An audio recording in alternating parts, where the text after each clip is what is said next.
What's up, guys? So this is part two of this girl that knew Bryan. She showed proof that she knows Bryan in the first part one, so go watch part one. I think she ends up showing proof also in this part two. So here, let's get started. More on this. I don't I don't really know what to say in this situation because it's so fucking crazy.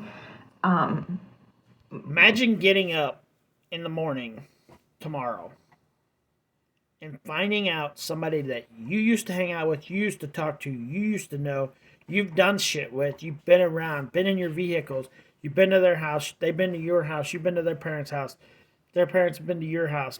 Imagine getting up tomorrow and finding out that person did what this Bryan guy did. And that's where this woman is. I'm not trying to put any names out there. Like I'm not trying to get like my friends involved. But it's crazy when you sit there and you realize that the person that was in your parents' home, in your friend's home, you were in their car, you were in his house. I knew his mom. She was a substitute teacher at Pleasant Valley. So maybe his mom was one of her teachers. That's crazy. It's crazy to think that I don't know. It's again. He obviously no longer has a Facebook, but they still allow you to filter old messages. Here's something I invited him to a party back in 2014. He seemed fine. It's crazy just what can switch in someone's brain. Again, I after the whole heroin incident, I didn't know that he was literally making me drive to get him heroin until Brendan told me. So I messaged him a pretty. It says, I would like to hand you a big congratulations for lying to me about driving you around. I should have added it up beforehand, but thought I was doing something nice for someone. So thank you. If you would have gotten caught, I would have gotten in trouble just for driving you around, not even knowing why. Needles for your aunt. Wow, real great story. Bye. Rotten message just because I was pissed. I didn't know there was fucking heroin in my car. But this was again 2013. I was 2 years graduated from high school. He then said he was in rehab. He would randomly message me after that. This is him mentioning he wanted to study criminal justice. Again, back in 2013, he was already hoping to do that, and then that obviously. So 2013, he was thinking about that, and he started doing that.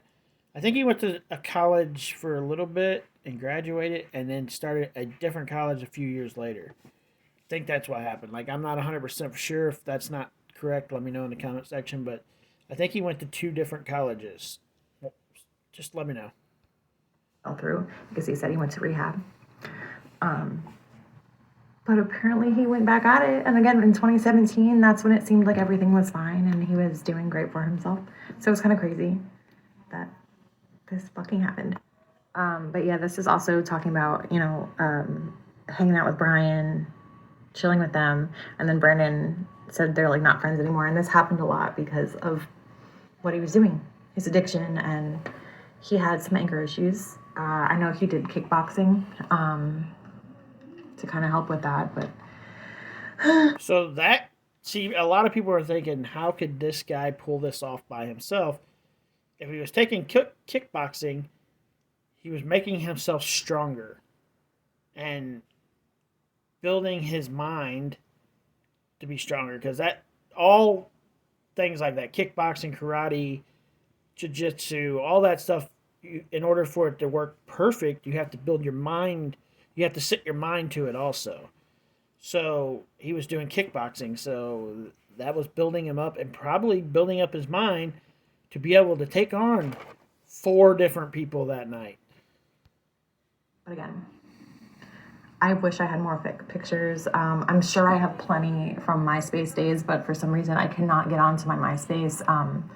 When I click to search, it just gives me like broken photos, and I'm sure I had more pictures with him because again, I did a lot with him. We hiked a mountain by my parents' house together. He mentioned that in one of the messages I had with him. Again, I'm so sorry if this is really fast. I don't really know what to say. This never happened to me before. I really didn't have old friend of a murderer on my 2022 bingo list. So, yeah, that's him. More on this. So there you go. That's part 2. Part 3 is coming up next, guys.